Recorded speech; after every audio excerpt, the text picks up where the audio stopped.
Hey guys, welcome back to our What Is series. It's been quite a while. You guys see I cut off my hair, things have changed. But we want to just keep up this series. Already we spoke about what is computational biology, and then I forgot what the other one is. I'll put it somewhere here because I completely forgot what I spoke about before. But it's the What Is series where you guys can look up different topics or things that you may have never heard of.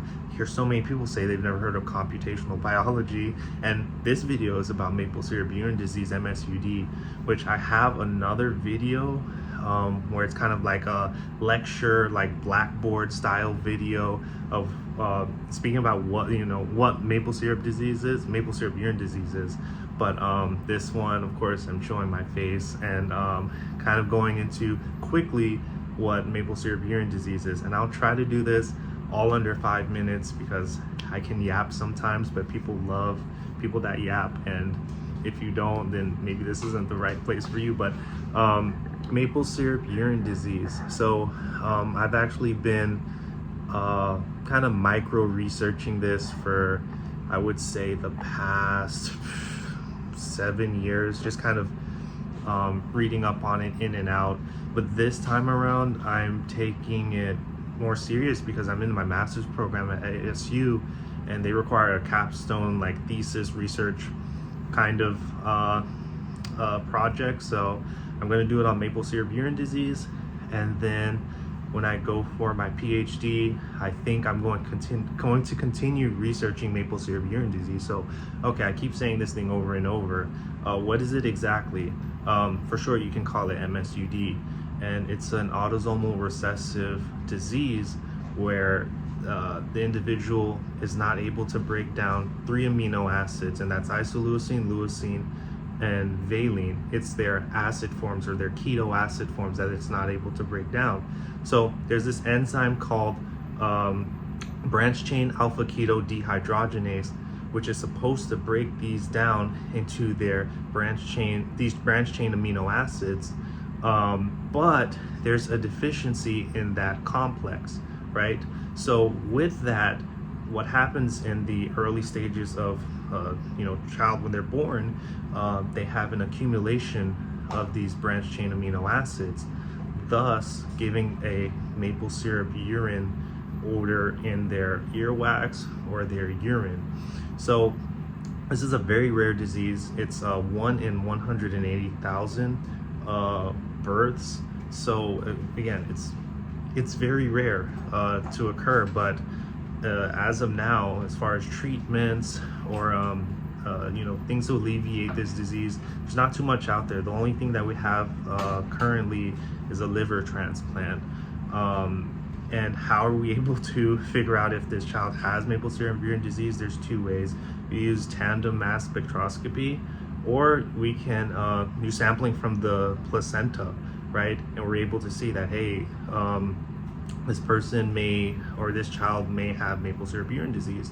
So my research study, or at least where I want to dig into, is probably gene therapy, because there's we're able to see if that individual has maple syrup urine disease before birth with the use of sampling from the placenta. I think it's the chronic villi, or I'll put something down here where the sampling is taking place.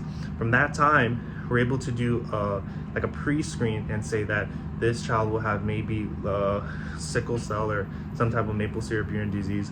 And then from that time to birth, is there a way that we can use gene therapy or some way to boost the enzymatic activity of the branch chain alpha keto dehydrogenase? And of course there's different subunits, so the certain parts of that subunit could be defected, or the entire complex can be defected, and that's where we get into different types of maple syrup urine diseases. You have classical, you have intermediate, you have intermittent, and then the 4th one there, I think it's a thiamine like deficiency or something like that.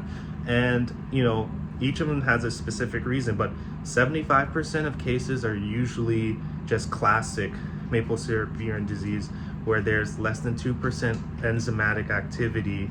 And then of course you have intermediate, which is around 28% or more enzymatic activity. So that means there's no enzymes available to break down these BCAAs, branched chain amino acids. So that's kind of where I want to focus with my research, that time of sampling and seeing that this individual will have maple syrup urine disease.